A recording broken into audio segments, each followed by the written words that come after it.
Libro de los Hechos, en el capítulo número 2, ahí en el verso 40, hermanos, por favor, son tan amables.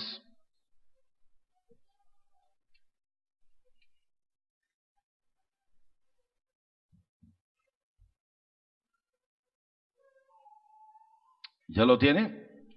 Capítulo 2 del libro de los Hechos, es un verso muy sencillo, pero ahí encierra algo de lo que quiero platicar con ustedes. Capítulo 2, libro de los Hechos. Voy a invitar a que esté de pie y haga este ejercicio, estar de pie, y ahorita se va a sentar y va a estar tranquilo, hermanos. ¿Tienen calor, hermanos? ¿Están cómodos? ¿Están tranquilos? Bueno, vamos a leer para que esté de pie, por favor, en reverencia a la palabra, y leemos en el capítulo 2, verso 40. Si le es posible estar de pie, se lo agradezco. Si no, permanezca así, sentadito, en orden. Dice: y con otras muchas palabras testificaba y les exhortaba diciendo. ¿Qué les decía, hermanos? Otra vez lo leemos, dice: con otras muchas palabras testificaba y les exhortaba diciendo. ¿Qué les decía? Sed salvos de esta perversa generación. Vamos a orar, hermanos, que Dios hable a nuestra vida en esta hora. Padre, te damos gracias porque tú eres un Dios bueno, Dios grande en misericordia. Y creemos, Señor, que todas las cosas están bajo tu control. Ayúdanos a entender, Señor, lo que tú tienes para nosotros. Habla a nuestros corazones. Necesitamos dimensionar, Señor, lo que tú has preparado a nuestra vida.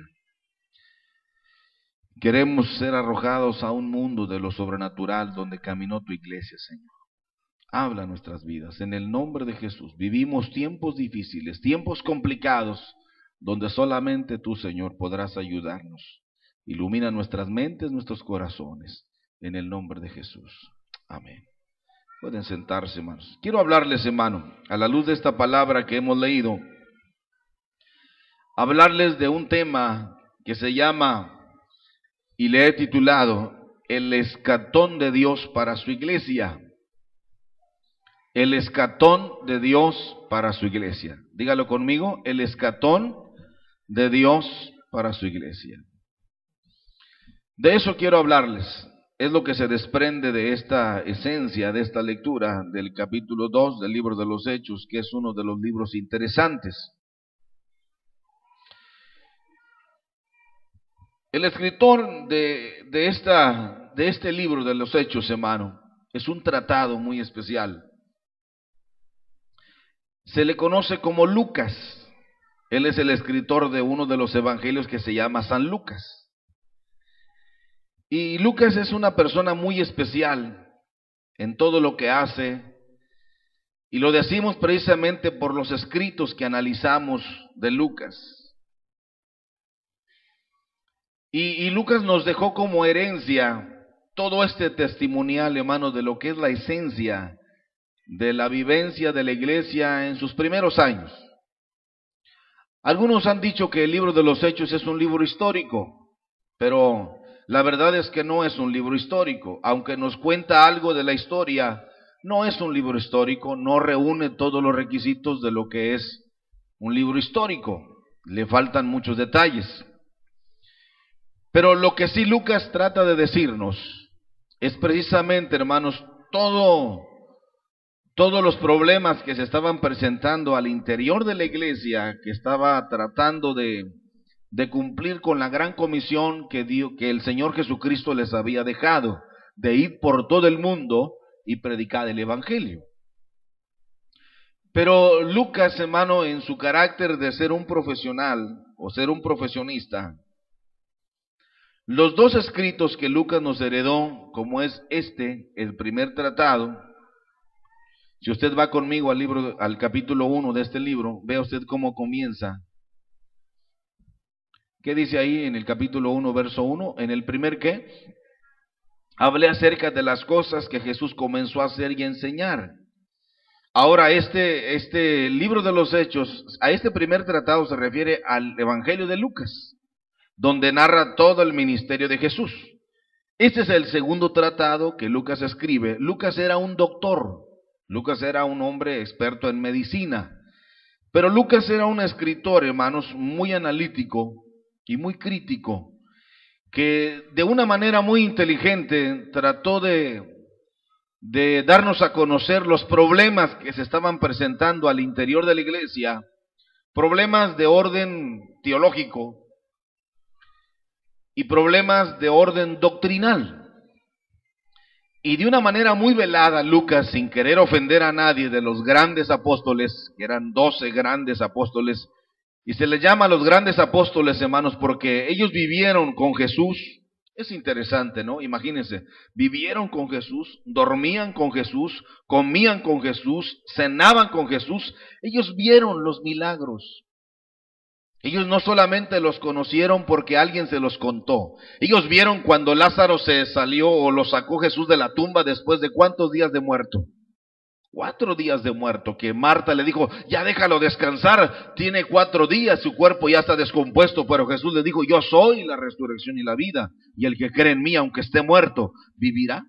Ahí hace esa declaración, hermanos, hace el cambio de todo lo que es realmente Jesús, que Jesús es Dios.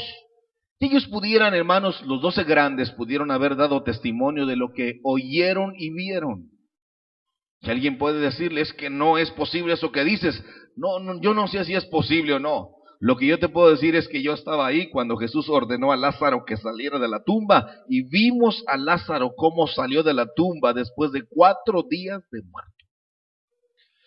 Y esos 12 grandes a los que se les dio la comisión, ¿se acuerdan la comisión? La gran comisión de la iglesia es ir por todo el mundo y predicar, ¿qué?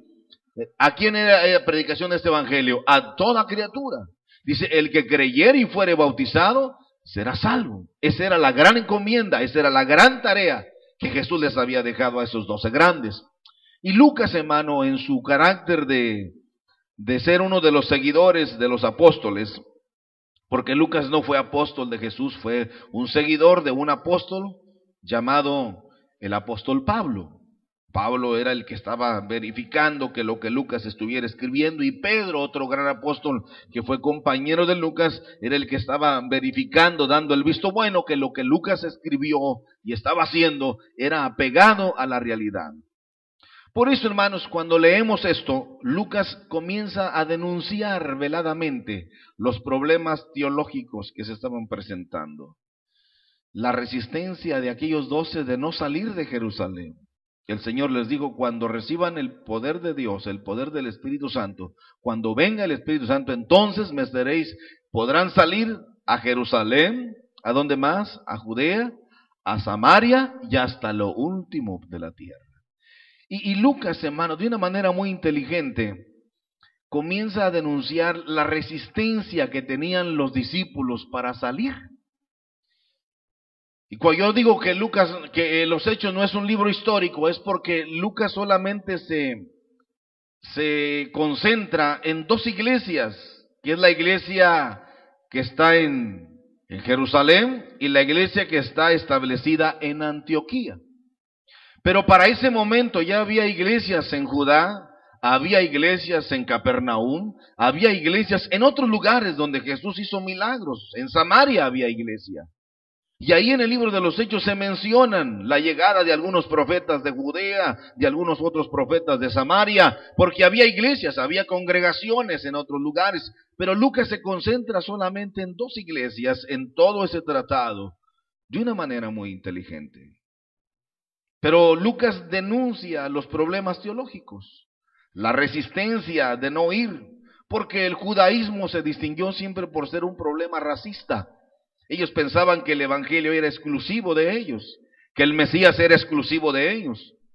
Por eso, ante esa resistencia, entonces es cuando Dios se ve la necesidad de decirles, pronto vendrá, y seréis bautizados con el Espíritu Santo, y entonces saldrán de aquí.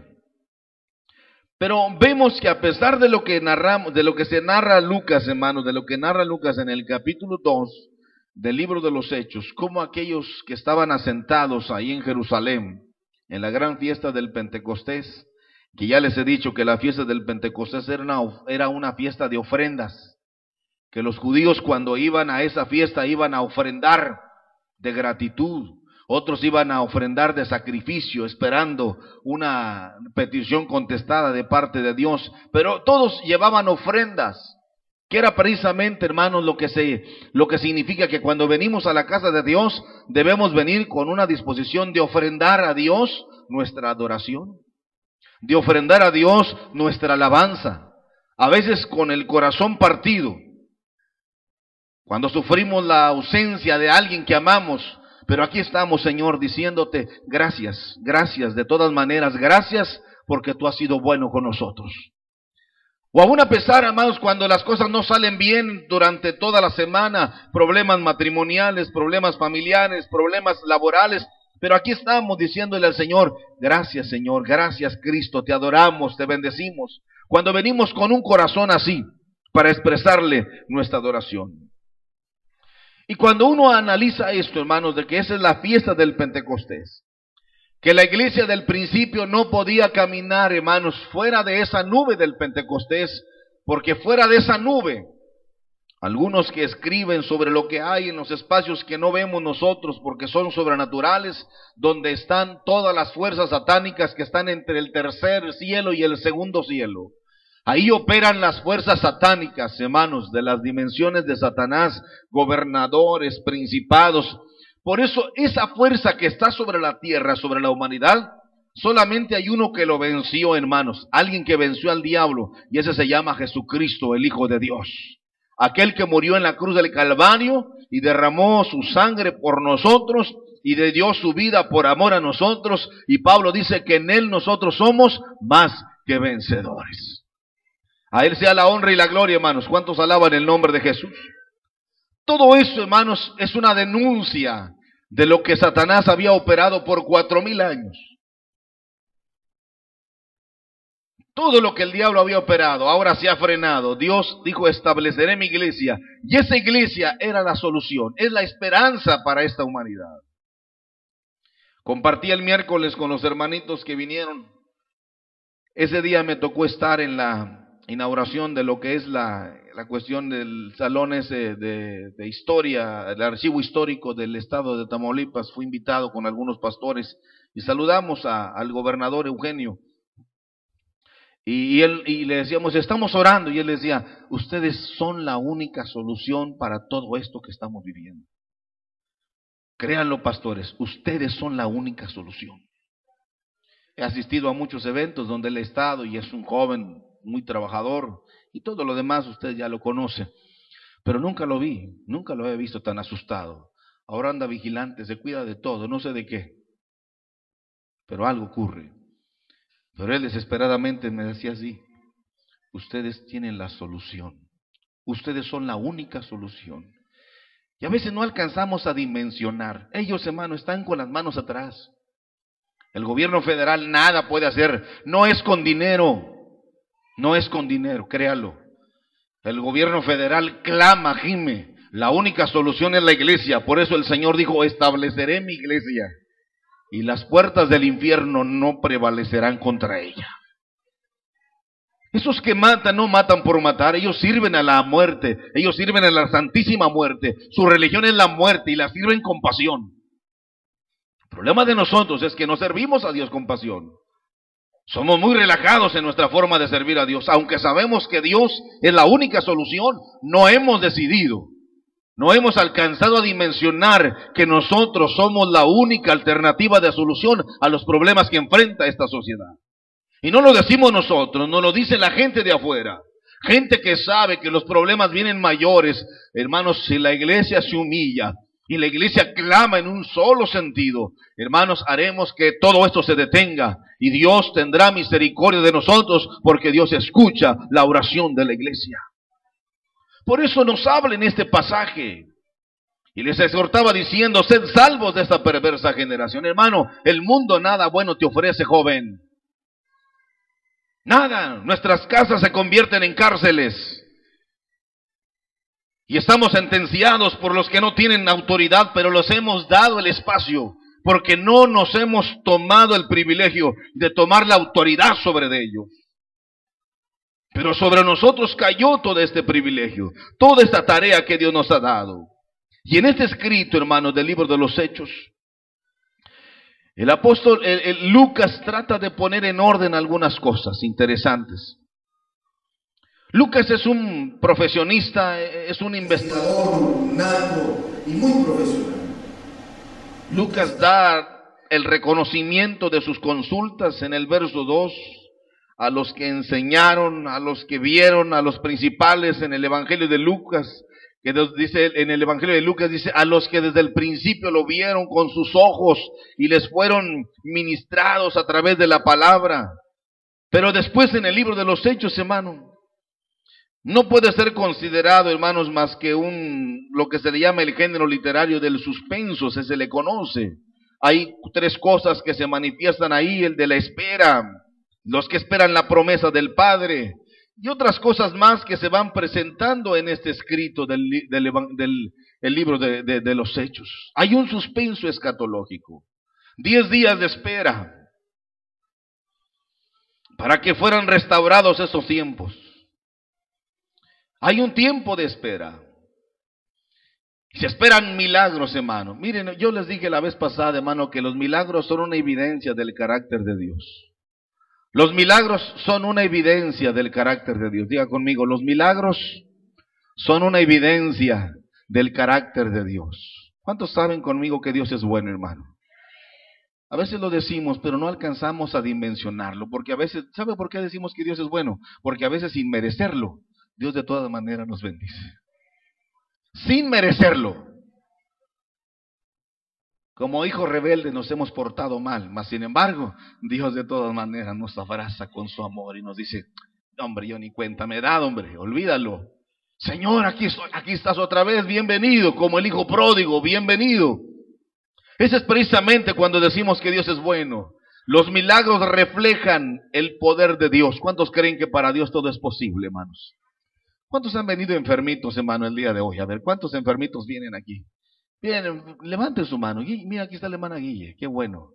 Y viene malita. Bueno, vamos a orar. Ahí está la hermana Chole también.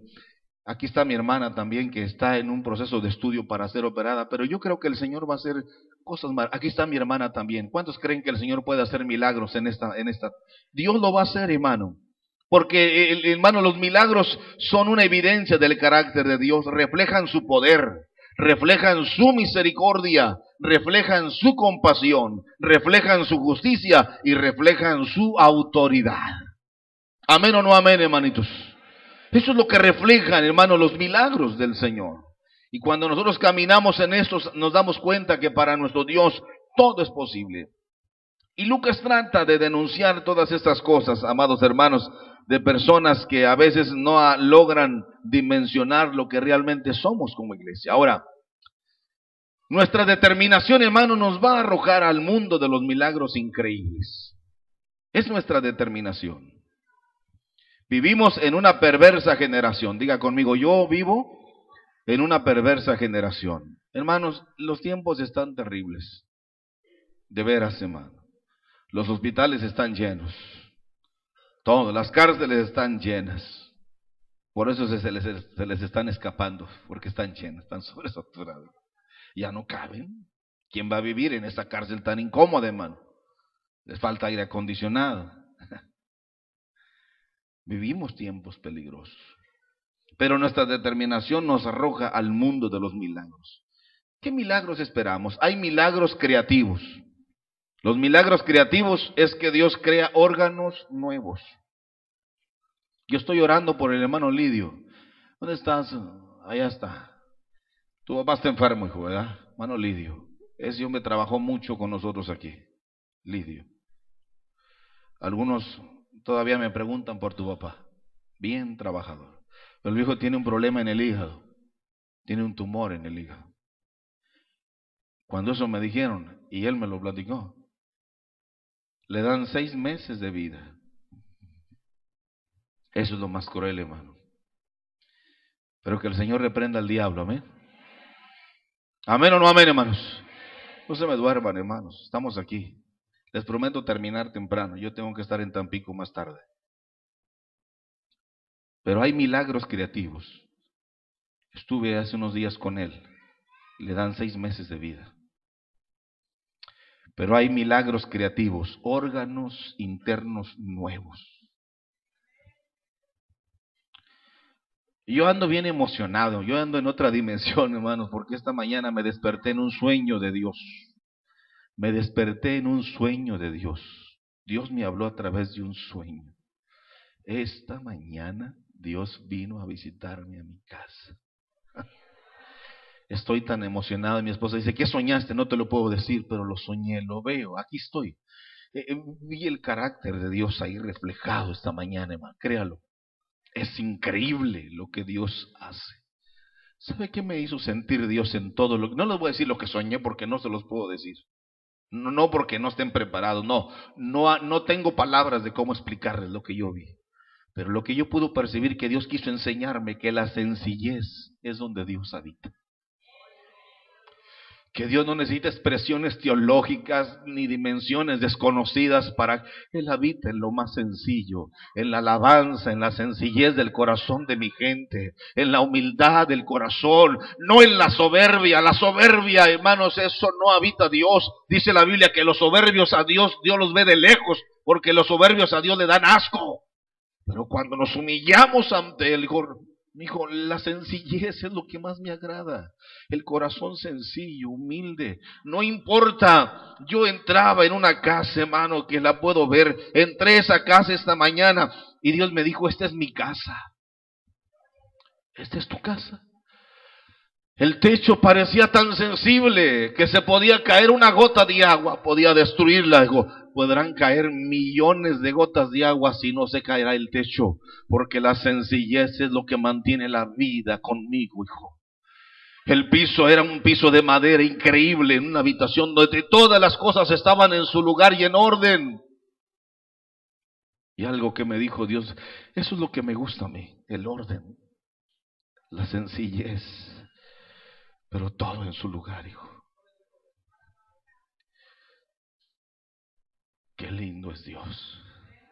Y Dios habita en esa sencillez, no en los lujos, no en eso, en lo sencillo. Pero aquello era de alta dimensión, hermano. Yo soy franco. Una gota, cualquier cosa podía decir, porque yo vi el material aquello. Era tan sensible que la hoja la hoja esa que le llaman papel cebolla es más gruesa que el material que yo vi. Eran de color tipo de cafecito, hermano. Lo vi así. Dijo, eso es lo sencillo, pero Señor, esto te sostiene. Dijo, esto es más que suficiente. Los milagros creativos. A veces no creemos porque Dios ya dio la orden de dar milagros creativos, pero somos nosotros los responsables de nuestra desgracia. Porque dice Pablo, Él ya dio todo. Si yo ya les di a mi hijo, ¿cuánto más no les daré todas las demás cosas? Ese es el pacto eterno de Dios. Si ustedes piden, yo les doy. Porque el que pide recibe, y el que busca halla, y al que toca se le abre. Pero dice claramente que la única forma en que podemos derrotar a Dios es cuando nos caemos contrito, el corazón contrito, dice, y humilde tú no desprecias. Milagros creativos. Órganos internos nuevos, milagros normativos, sanidades por millares, hermano. Hay sanidades en el nombre de Jesús. Diga conmigo, en el nombre de Jesús, yo estoy sano. En el nombre de Jesús, yo estoy sano. Dígalo de verdad, hermanos. Milagros naturales. ¿Cuáles son los milagros naturales? La salvación. Hermano, no hay cosa más importante que la salvación. Salvos de esta perversa generación. Hermano, yo me siento seguro que si el Señor viniera hoy, yo soy arrebatado. Porque la salvación es algo que viene de arriba. No se compra ni con dinero ni con nada, solamente por la gracia de nuestro Señor Jesucristo. ¿Saben ustedes que lo de más alto valor que hay en el cielo, hermano, no son ni sus alabanzas, ni mi alabanza, ni nuestras ofrendas? ¿Sabe cuál es lo más preciado en el cielo, hermano? ¿Sabe cuál es lo más preciado? Dice Dios, es la sangre de Jesucristo. Porque solamente la sangre de Jesucristo nos limpia de todo pecado. Cuando usted y yo cometemos pecado, la sangre de Jesucristo nos cubre de la ira de Dios. El sacrificio de Cristo es perfecto para salvación. La salvación es uno de los milagros extraordinarios que se llaman milagros naturales. Pero también tenemos los milagros dimensionales, hermanos, que es aquello donde parece ser que todo está perdido, donde solamente se requiere la fe, y la fe mueve montañas, la fe mueve el corazón de Dios, pero es ahí donde la iglesia debe caminar en esas dimensiones, y ese era el mensaje que ellos tenían acerca de lo que era el mensaje de salvación. La única manera era este mensaje, amados hermanos, y Lucas tenía ese acercamiento. Y aquí vemos en el capítulo 2 del libro de los Hechos cosas interesantes, hermano. Cosas interesantes. Lucas nos dice en este capítulo 2 el sermón de Pedro.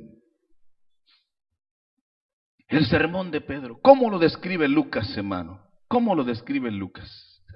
Es interesante cómo Lucas con tanta inteligencia va describiendo el mensaje.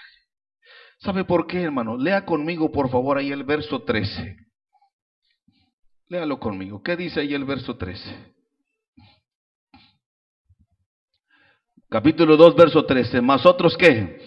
Burlándose decían, ¿están llenos de qué? Están borrachos.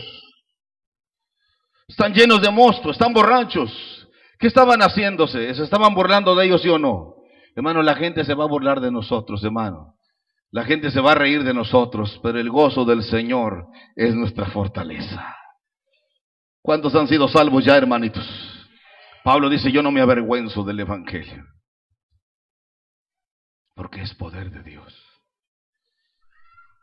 No me avergüenzo del Evangelio. ¿Por qué tenemos que avergonzarnos? Si es la única esperanza. Y lo dicen los grandes. Y lo dicen los que Dios ha exaltado con puestos públicos especiales, que la única esperanza es el Evangelio de Jesucristo. Y Lucas nos dice el sermón que hace Pedro, hermanos, es solo una síntesis. Y Lucas nos dice, y escribe todo lo que es el sermón. Todo lo que es el sermón. En el verso 14 dice, entonces Pedro poniéndose en pie con los 11, alzó la voz diciéndoles. Y comienza, ¿cómo comienza diciéndoles? ¿Cómo les dice? ¿Diciendo qué? Varones judíos. Comienza con esa primera expresión, varones judíos. Y comienza explicándoles, hermano, todos los que habitan en Jerusalén. Y comienza a decirles, estos no están ebrios, como vosotros suponéis. Comienza un acercamiento con aquellos que se burlaban. La gente se burla, hermano, porque no conoce a Dios. El día que conozcan a Dios, dejarán de burlarse. Ustedes y yo nos burlábamos de los hermanos. Yo no quería nada con esos hermanitos. Es una bola de gente que les dan psicosis colectiva. Eso de los milagros es pura mentira. ¿Verdad, hermano Mario? Y mire, aquí está el hermano Mario con su esposa, sus niños. Hermano Mario estudió para sacerdote, ¿verdad, man? Aquí está. Y hay otros de ustedes. El hermano estuvo cantando en las cantinas muchos años, el hermano Luis Caballero, el hermano Jaime también muchos años, y el hermano Perales, no sé, por mencionar, el hermano también, el hermano Domínguez, y todos, hermanos. Lo peor del mundo. Pero fuimos lavados con la sangre de Jesucristo y ahora somos el especial tesoro del Señor. Pablo dice, lo vil del mundo y lo menospreciado. Dios nos sacó de ahí. Recuerdo cuando vi por primera vez la llegada de Magda. Recuerdo, hermana Magda. Llegó como un rebelde, pero muy necesitada de Dios. Pensábamos que no iba a aguantar, pero aquí está todavía. Vi la llegada también de la hermana Marisela.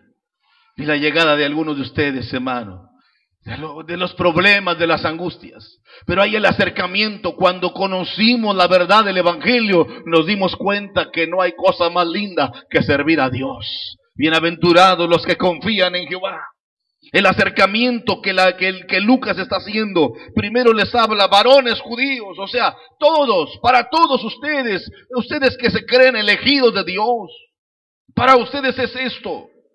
Y los va llevando poco a poco. El mensaje, como Lucas lo va describiendo, hermanos, vaya conmigo al verso 22. Como Lucas les comienza a expresar acerca de lo que decía la Sagrada Escritura de los judíos, que era para ellos la promesa. Pero llega al verso 22, después les llama no varones judíos, sino que les llama como varones israelitas. O sea que va más allá todavía, varones israelitas. Oíd estas palabras de Jesús Nazareno.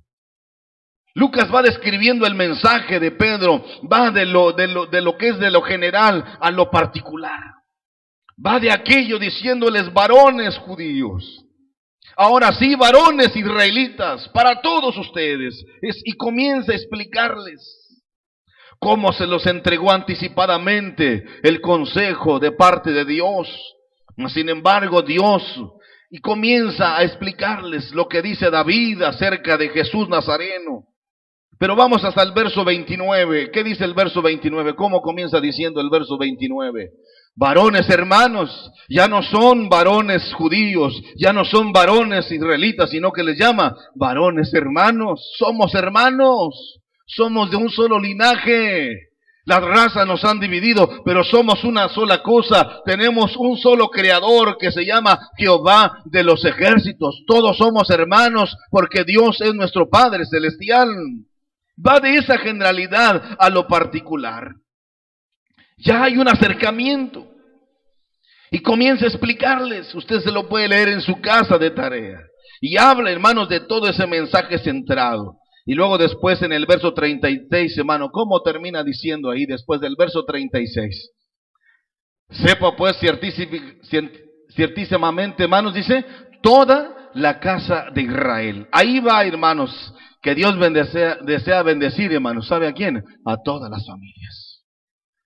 Va de lo particular, va de lo general, va de todos, va Dios, va el mensaje que Lucas va describiendo, lo va presentando en un acercamiento, diciéndole este mensaje es para toda la casa de Israel.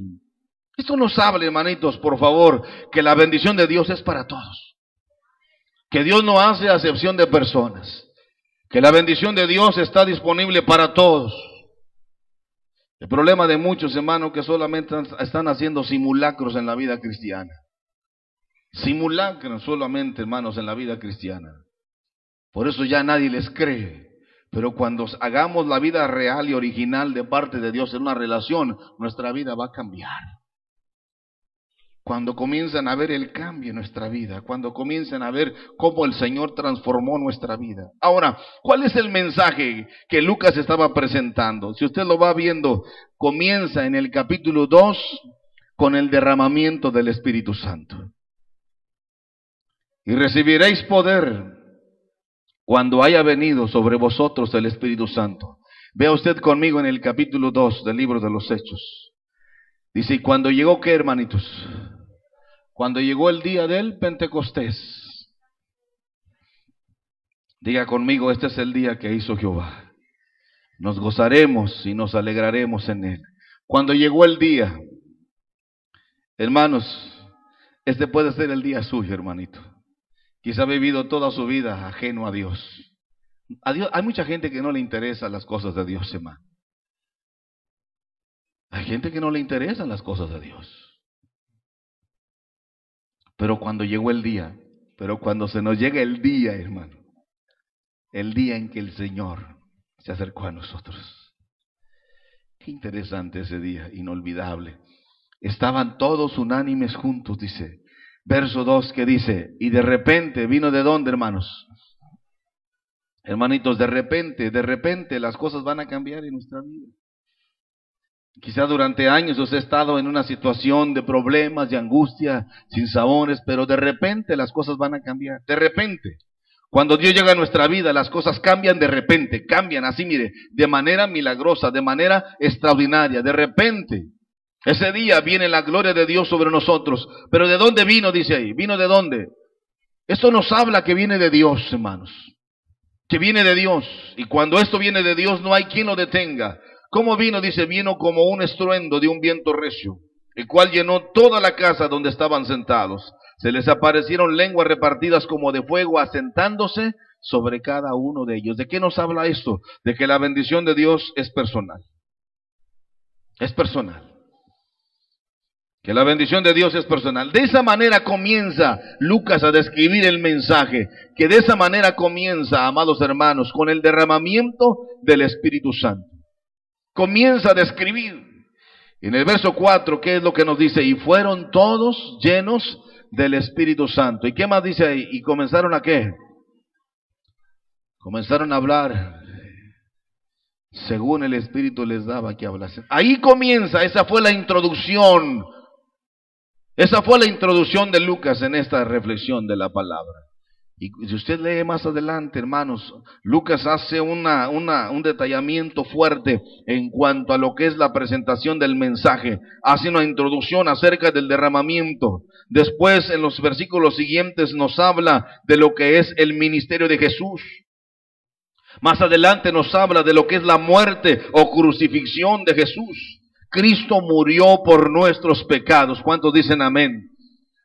Pero Él se levantó de entre los muertos y vive, porque después habla de la resurrección y finalmente nos habla de la exaltación. Son 5 puntos que Lucas habla de lo que es el mensaje central. Y es el mensaje central. Y es precisamente del derramamiento del Espíritu Santo. Nos habla del ministerio de Jesús, nos habla de la muerte o crucifixión, pero también nos habla de la resurrección de Jesús y nos habla también de la exaltación. Lucas, hermanos, usó precisamente los eventos desde la perspectiva bíblica. Señalaba precisamente todo lo que estaba relacionado con eso. Por ejemplo, Pablo, el mensaje de Pablo habló de David. Él lo vio desde la perspectiva de David. Esa fue la perspectiva del profeta. Como un profeta, así lo presentó Pablo. Y era acertado lo que Pablo hacía, porque, hermanos, los profetas para Israel eran la voz de Dios.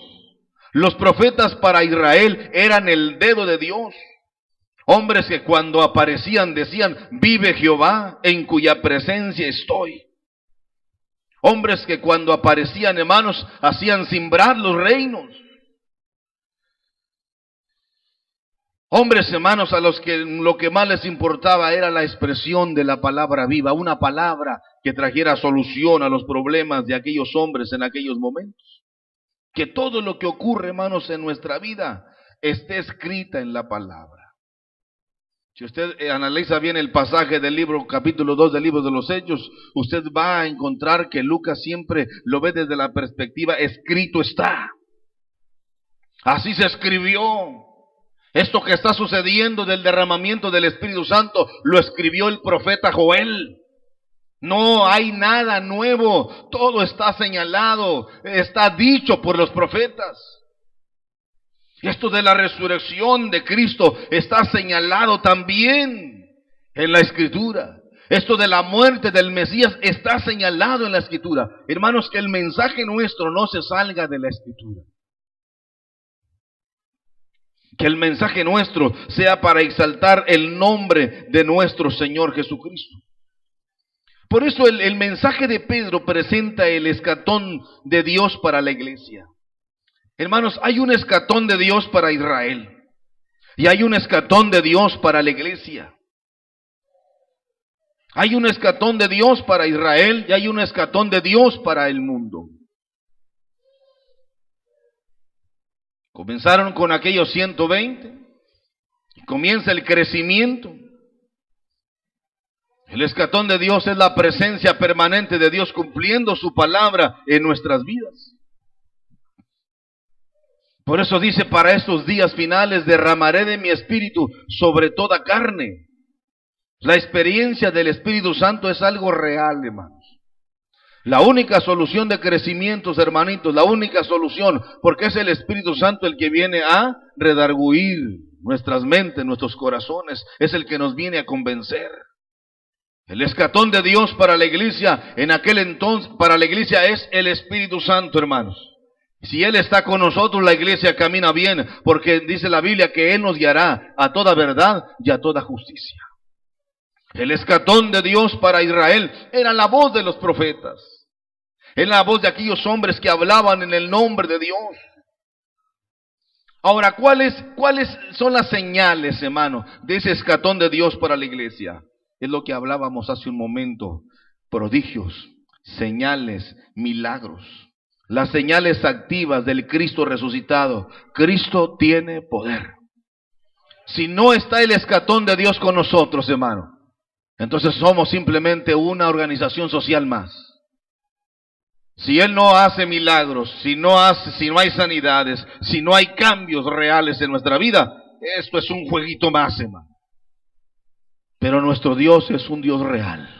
Él sigue operando milagros y maravillas. El escatón de Dios para la iglesia es, Él estará con nosotros todos los días. Y las señales y la evidencia del poder de Dios son precisamente prodigios, milagros y sanidades y señales extraordinarias. Estas señales seguirán a los que, ¿qué dice ahí? ¿En mi nombre qué? Echarán fuera demonios. Hay hijos rebeldes, hermano, pero no son rebeldes. Algunos dicen que porque hoy dicen que los niños son ¿qué? Esos que no los controla nadie, que son ¿qué? Hiperactivos, tan llenos de demonios, hermano. De veras, hermano, se los digo en serio. Hábleles con autoridad. Y se ordenan porque se ordenan. Es que el niño es muy hiperactivo, dice. Chiflado es todo lo que es, hermano. A nosotros casi nos arrancaban la oreja, hermano. Mi padre, aquí está mi hermano Omar allá arriba. Tan lindo mi padre. Ya de grande nos decía, cuando ya le pegaba yo a los míos, a Raulinia, dice, hijo, no les pegues, yo nunca te pegué. Sin vergüenza, si no me pegabas. Sangre me sacaba, hermano. ¿Y cómo quiero yo a ese viejo? Por eso soy lo que soy, si no, tempranito nos levantaba y no hacíamos caso. ¿Te acuerdas, Omar? Allá está mi hermanito. Nos aventaba, hermano, atrás del ropero, hincados. Y nomás oíamos la voz del viejo, hincados, hermano, castigados. Hoy no puede castigar a nadie porque que dice que lo va a traumar. Traumas. Y el traumado que estoy yo, hermano. Y después mi madre, pobrecita, lloraba y decía, si te dije nada más para que los regañaras, no para que los golpearas, pues ya nos dejaba todos mancos e íbamos a la escuela. Y ya no volvíamos a hacerlo. Ahora que no les haga nada y con puros dulces y puros... Hermano, por favor. Esas son las señales. Mi abuela Toña me tenía prohibido pegarme, ya se los he contado. Pero era muy inteligente, no sabía leer ni escribir, pero era muy astuta mi abuela. La única manera decía, no le pegues a Raúl, de eso yo me encargo cuando yo venga. Pero ya me pegaba a mi abuela y era buena. A Ismael, mi primo, le pegaba con un palo de esos de escoba y nomás corría que él, hermano, y nomás volaba el palo y ¡paz! Anda el primo Ismael, bien trabajador y bien responsable. Ahora, hermano, los de ahora, ¿cómo ves, Eduardo, los de ahora? A las 12 ahí están, acostados, dormidos, ellos estarán muertos estos, ¿o qué? Y luego se levantan con la boca, hermano, amarga, y dice, ni hambre tengo. Pues ¿cómo te vas a tener hambre? Levántate a las 7 de la mañana a trabajar. A las 10 vas a tener hambre. Ni hambre tengo, ni sabor tengo en la boca. Pues ¿cómo vas a tener sabor? Con la boca abierta hasta las 12 del mediodía ahí. Y los moscos nomás, ni los moscos quieren entrar ahí. Ya ni sabor tiene. Está terrible eso, hermano. Y mi abuela agarraba la toalla, la partía en dos y decía, no te estoy pegando, te estoy sacudiendo. Y nomás se me doblaban las corvas, tenía 3, 4 años. Bien marcada la toalla, hermano, acá. Decía, para que le digas a tu mamá que no te estoy pegando, solamente te estoy quitando la tierra. Y bien entierrado, hermano, que andaba. Y ahora que no los quieren tocar, ni que el Señor reprenda al diablo, hermanos. No les gustó, ¿verdad? Sinvergüenzas, padres modernos de ahora.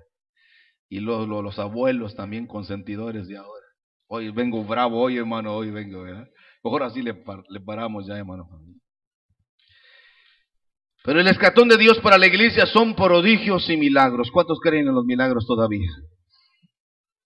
Hoy el Señor va a hacer milagros, hermanito, de veras. Ese es el escatón de Dios para la iglesia. Señales y milagros. Cuando venga el poder de Dios sobre... El poder de Dios no es para hablar en lenguas, hermano. El poder de Dios es para hablar con Dios. El que habla en lenguas habla con Dios. Dijo Pablo, ¿sí o no dijo eso? Y el que habla con Dios habla con cualquiera. Y se enfrenta a cualquiera. Dice la Biblia, vaya conmigo por favor rápidamente, hermanos. Ahí está enseguidita. En el capítulo 3 usted va a encontrar una historia de lo que es el escatón de Dios. Pedro y Juan subían juntitos. ¿A dónde iban, hermanos? Al templo, a la hora novena de la oración, 9 de la mañana. Y era traído un hombre cojo de nacimiento. ¿Un hombre qué dice ahí? Cojo de nacimiento, ¿sí o no? Iba a la oración. Y de repente aquel hombre, ¿cuántos años cree usted que tenía este hombre, hermanos? Estar mendigando a la puerta. ¿Se ha fijado que en los templos, en las catedrales, hermano, siempre hay gente que está mendigando en las puertas de las grandes catedrales? ¿Se ha fijado? Es una tradición que viene desde entonces. Hay una puerta donde la gente cuando va a la iglesia ya va porque vea bien cargada su conciencia de tantas culpas, y cuando ve a alguien pidiendo, piensa que con darle algo ya voy bien, dando limosnas. Y ahí está aquel hombre esperando recibir de ellos. Eso es lo que dice ahí, mire, léalo conmigo. Era traído un hombre cojo de nacimiento, a quien ponían cada domingo, hermanos. Cada día, hermanos, esto nomás lo dije por los que vienen cada domingo. ¿Cuándo lo ponían, hermano? Que se llama la hermosa, para que pidiese, ¿qué, hermanitos? Para que pidiese limosna de los que entraban en el templo. Pero cuando vio a quién, hermanos, a Pedro y a Juan, que iban a entrar en el templo, le rogaba que le diese limosna. Pero Pedro, con Juan fijando en él los ojos, les dijo, míranos. Entonces dice que él estuvo atento, esperando recibir de ellos algo. Ese es el escatón de Dios. Esperando recibir de ellos algo. Y Pedro le dice, mira, no sabemos cómo se llama. La Biblia no dice cómo se llama este hombre, que tenía más de 40 años de estar mendigando. Le dijeron, no tenemos ni oro ni plata, pero lo que tenemos te damos. En el nombre de Jesús. ¿Qué le dijeron, hermano? Levántate y anda. Dice, y al instante se le endereza. Pues ¿cómo? Si es lo que quiero, levantarme, caminar, acabar esta miseria en la que vivo, pero me dicen que es imposible. Me dicen que así nací, así me muero. Pero llegó el escatón de Dios, hermano, a ese hombre y le dijeron, levántate. Dice que al momento se le pusieron firmes sus pies y comenzó a caminar y comenzó a glorificar a Dios, y comenzaron a enojarse los que siempre se enojan, pero este hombre estaba alabando, saltando. Dice que se puso en pie y anduvo y entró con ellos en el templo, andando, saltando y alabando a Dios, y todo el pueblo le vio andar y alabar a Dios, y le reconocían que era el que se sentaba a pedir limón en la puerta del templo, la hermosa, y se llenaron de asombro y espanto por lo que había sucedido. Ese es el escatón de Dios para la iglesia. Que no hay nada imposible para nuestro Dios. Después se incorporaron muchas personas, 3,000, 5,000. Lo que sucedía era ciertísimo. No hay duda, hermanos, que el Señor está con nosotros. Pero ese es el escatón de Dios. Milagros operativos, creativos. Dios puede hacer transfusiones de sangre ahora mismo. Tiene problema de alta o baja presión, estaremos luchando. Nuestras luchas es por lo que comemos, hermano. Hay cosas que ya no debemos de comer, pero nos encanta. Pues sígalo disfrutando, pero pague las consecuencias, amén. Yo sé que no debo de tomar café, pero me encanta el café, hermano. Y con una conchota así como, y luego algunos me enferman todavía.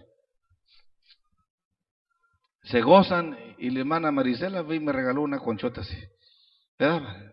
No debo comer concha, pero pues me la acabé, man, en honor a usted. Y mi esposa me dice, no debes comer eso. No le hacen el nombre de Jesús, le entramos. Y comemos menudo y comemos. Si usted me invita ahorita a comer, voy a comer con usted lo que quiera. Carnitas de puerco, no debo de hacerlo. Nada de que la oración de fe, no se refiere a eso, hermano. Le escurre a uno la grasa así y agarra la tortilla recién hecha. Si le ha hecho o no le ha hecho, está rico eso. A mí me gusta comer así de vez en cuando. Sé comer también así como usted come, así con los fierritos. Pero me encanta ir a lugares donde nadie me conoce, porque ahí le entramos parejo. Ay, Señor, después mañana un ayuno completo. Pero uno tiene que pagar esas consecuencias. pagarlas. Conocí a un viejo, y yo creo que la doctora lo conoció, Juanito Ramírez. ¿Verdad que sí? Algunos lo conocieron, Juanito Ramírez, un gran predicadorazo. Juanito Ramírez me dijo: Raúl, ese viejo se acababa un cabrito solo, hermano. Ya grande de edad, se acababa un cabrito solo. Una vez nos sirvieron un cabrito cuando fuimos a predicar, yo apenas comenzaba, 1989, 87. 89 fue cuando fuimos y nos pusieron un cabrito para todos los evangelistas, porque esa noche Dios sanó a los ciegos, dio vista, gente que tenía lepra los sanó esa noche. Juanito tenía un poder tremendo, hermanos, en sanidad. Él cocoreaba a los endemoniados. De repente salía gente endemoniada que decía que eran celos, eran demonios, hermano. ¿Habrá aquí un hermano celoso, una hermana celosa? Los celos son demonios, hermano. Pregúntele al que está a su lado, hermano. No se crea, no le pregunte, hermano. Y nos pusieron un cabrito, ¿y qué saben qué hizo Juanito, hermano? Dijo: este es mío. Dijo: hay ustedes que le traigan lo demás. Y comímoslo, pues él era el gran generalazo, Juanito Ramírez. Y le decíamos: hermano Juanito, ¿le va a hacer daño? No le hace, hijito. Se va a morir. Decía: y tú eres eterno, decía. Todos nos vamos a morir, dijo, pero yo si me muero me voy bien servido de cabrito. Dijo. Comenzaba con la cabeza y lo primero que le comieran los ojos del cabrito. Los chupaba así. Y luego se echaba sal así. Estaba feo eso, hermano, pero él los disfrutaba. Quiero decirles, ¿sabe cómo murió Juanito? Murió predicando. En el templo de Armando Contreras, en Piedras Negras, Coahuila. La última vez que lo vi al viejo, ese fue mi padre en el evangelismo. Pasamos por Monterrey, las últimas 3 caldos, él comía 3 caldos de res en una sola sentada. Ya estaba grande el viejo. Yo ya me voy, hijo. Sus hijos le decían, me dijo: Raulito, yo ya estoy ya me voy. Pero ese viejo, hermano, llenó todos estos lugares. Ese viejo llegaba a los ranchos y una camioneta vieja sacaba y decía: llegó el siervo de Dios a este ejido, saquen los enfermos, aquí llegó el siervo de Dios, Él los va a sanar en el nombre de Jesús. Y hermanos, se le amonaban las gentes en los ranchos. Me tocó verlo, a mí no me digan que yo lo vi. Llegaba uno, dijo: no hay dónde predicar, hijo, nos vamos a la colonia, vamos, llévame a una colonia, y ahí voy. Chiquillo, lo vi, y sacaba el aparato: vénganse, enfermos, traigan los enfermos, traigan los enfermos. Llegó el siervo de Dios a orar por los enfermos. Ese es el escatón de Dios. Venían los enfermos, hermano, y el viejo comenzaba a orar ahí en la esquina, en la calle, abajo de un mezquite, en donde quiera que le permitieran, en un solar, y el viejo comenzaba a operar milagros en el nombre de Jesús. Y él me decía, y se reía y decía: ¿te has fijado, mijo, que para Cristo todo es posible? Mira. Y se iba la gente, hermanos, y él traía siempre una camionetita. Aquí está mi tía Lila y Mere, que no me dejan mentir. Él llegaba siempre, hermano, porque la gente agradecida, cuando Dios le daba el milagro, venían con ofrendas. ¿Y sabe cuáles eran las ofrendas? Eran canastos de huevo, hermano, eran gallinitas, eran algunos marranitos. Dice: esa es la ofrenda con lágrimas, porque yo traía un dolor aquí por 20 años y apenas usted puso la mano, el dolor se fue. Dijo: este es el poder de Dios. Ahí pon la ofrenda, mija, amárrala bien que no se me vaya a caer, decía. Y el viejo seguía. Digo: ya ves, mijo, cómo Dios bendice. Hay algunos que andan buscando púlpitos. Si buscan púlpitos, que busquen un carpintero que se los haga. Digo: nosotros necesitamos buscar gente, y la gente necesita de estar en todas partes, porque no hay nada imposible para nuestro Dios. Yo me acuerdo de esas figuras. Hay tanta hambre y tanta necesidad que es necesario que el escatón de Dios siga siendo predicado. Termino con esto. Los espíritus malignos tienen 3 características notables: atormentan, ensucian y esclavizan. Y hay muchos hogares que están atormentados. Hay muchos jóvenes que ensucian su vida con la droga, con el sexo ilícito, con el alcohol. Y caminan en este mundo de lo oculto. Hay únicamente 2 fuentes de poder sobrenatural: la que viene de Dios a través de Jesucristo, su único Hijo, y la que viene también de Satanás, el ángel caído. Pero que el Señor reprenda al diablo. Nosotros pertenecemos al escatón de Dios y pertenecemos a esta ofrenda sobrenatural que es el amor de Dios en nuestras vidas. Creemos que para Dios todo es posible. Lo cree de veras, hermano. Ese escatón de Dios es para nosotros ahora. Para ti, para mí. Ahí donde estás sentado, cierra tus ojos, por favor. Si tú no has entregado tu vida al Señor, yo te invito para que seas salvo de esta perversa generación. Quizá ya comenzó la salvación en tu vida. Yo tengo que aceptar que la palabra de Dios es progresiva, pero su revelación es continua. Dios quiere bendecirte. Dios nos ha dado poder. Si tú no conoces a Dios, hoy es el día de conocerlo. Nunca es tarde para comenzar de nuevo. Nunca es tarde.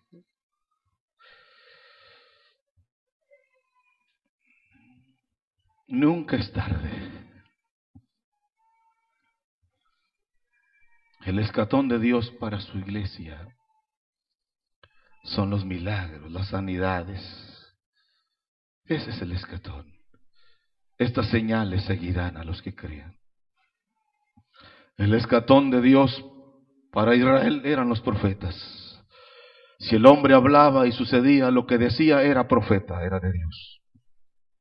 Pero si hablaba y no era cierto y no se cumplía, ese no era palabra de Jehová. Y el escatón de Dios para la iglesia, dijo el Señor, y estas señales seguirán a los que creen en mi nombre. En mi nombre echarán fuera demonios. Pondrán las manos sobre los enfermos y estos sanarán.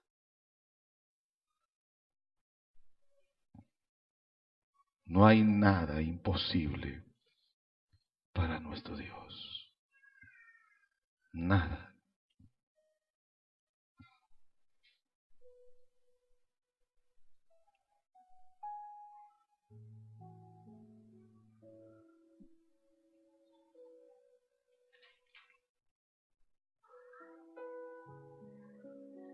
Dios puede hacer el cambio en tu vida.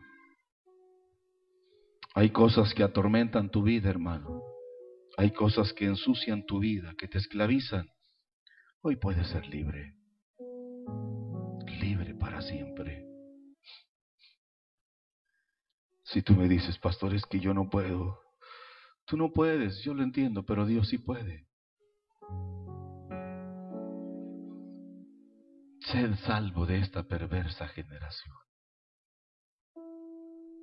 Aleluya. Dios puede bendecir tu vida. Dios puede hacer un cambio extraordinario en tu vida. ¿Quieres estar en pie para que descanses?